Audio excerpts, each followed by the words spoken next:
It's the street that's named for a mountain the natives called Tahoma, but that was renamed after Peter Rainier in 1792 by his friend, British explorer George Vancouver. Rainier Avenue covers ground where Native Americans traveled on foot for millennia.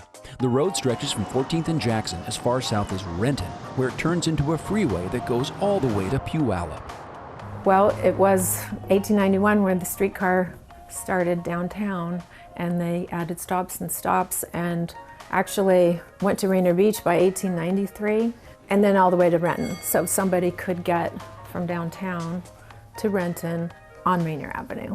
Karen O'Brien says a trip on Rainier Avenue reveals a lot about the area's dynamic present and future, and its past.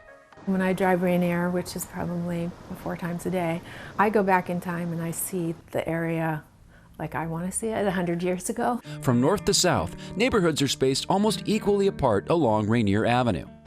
Just south of what's now I-90 was known as Gulch for the large Italian community that once lived there. The Italians gave it that title because of the valley, so you've got the hills on the side and Rainier coming this way, and the smell of their great cooking with garlic would permeate throughout to the hills. The equal spacing of the neighborhoods is because they were originally built around streetcar stops that had been laid out to encourage people to move to particular areas.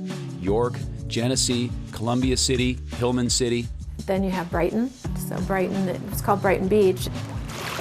The streetcar went away in the 1930s, but the neighborhoods remain.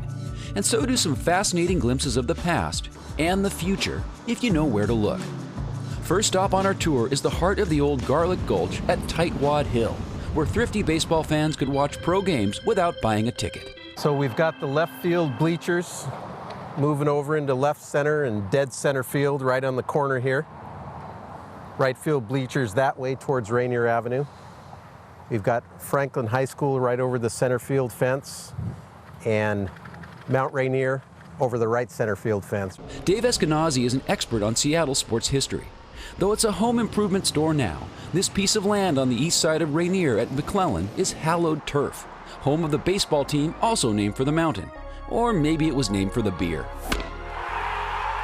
Emil Sick, owner of Rainier Brewery, built Sick Stadium in 1938. It was a steel and concrete Art Deco baseball palace, at least for its first few decades. For their one season here, Sick's was also home to the Seattle Pilots, the city's original Major League Baseball team. In retrospect, the Pilots seemed doomed from the start. On opening day on April 11th, 1969, they were still pounding in seats, and there were people waiting to sit down to take their seats while the construction workers were still installing them. That's literally true. On opening day, they were still putting seats in. Rainier Avenue is a busy retail corridor and has been for decades. One longtime fixture is Mutual Fish, founded by Harry Yoshimura's late father, Dick Yoshimura. Well, it's been around since the late 40s and in this location since 1965. And we've just been a retail seafood outlet.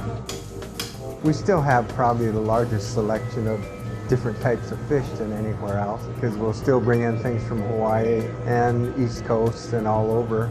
And where did that name, which sounds a bit like an insurance agency for salmon, come from? You know, my dad came up with that name. I asked him about it. He said, "Oh, I think it just sounded good." Continuing south to Columbia City, Karen O'Brien says that neighborhood, with its storefronts and self-contained feel and proximity to New Light Rail, has a lot to see and do. Restaurants, bars, and theater. One thing you can't see anymore in Columbia City is the old Hit fireworks factory. What was once a place where dangerous chemicals were turned into patriotic pyrotechnics as recently as the 1970s is now a city park called Hits Hill. There's not a trace of the old factory left. But just a few miles south on Rainier Avenue, there is one historic artifact that you can still see. You can still use it too. It's an old streetcar shelter made of brick and concrete and still on the job as a bus stop. A few blocks south of there, an organization called Ethiopian Community in Seattle is writing a new chapter of Rainier Avenue history. The Rainier Beach area, so many Ethiopians reside around here. The 98118 zip code, one of the most diverse zip codes in the nation. Ethiopians began settling in Seattle in large numbers back in the 1980s, and Rainier Beach became a home for many of the recent arrivals. Rainier Avenue was a perfect place for a community organization. The group offers classes and summer camps and is in the process of creating 100 units of senior housing on property they own next door to the center. I personally believe the Puget Sound area is a place which is next to heaven. This is a very beautiful area. So we love it. It's beautiful. As Rainier Avenue gets closer to Renton, the road begins to hug the shore of Lake Washington. Not far beyond the city limits is the Renton Airport and the Boeing plant, where in the past, a lot of Rainier Valley residents helped build B-29 bombers during World War II, and where Boeing is still building futuristic passenger jets, which are a pretty good way to get a good look at Rainier Avenue's namesake.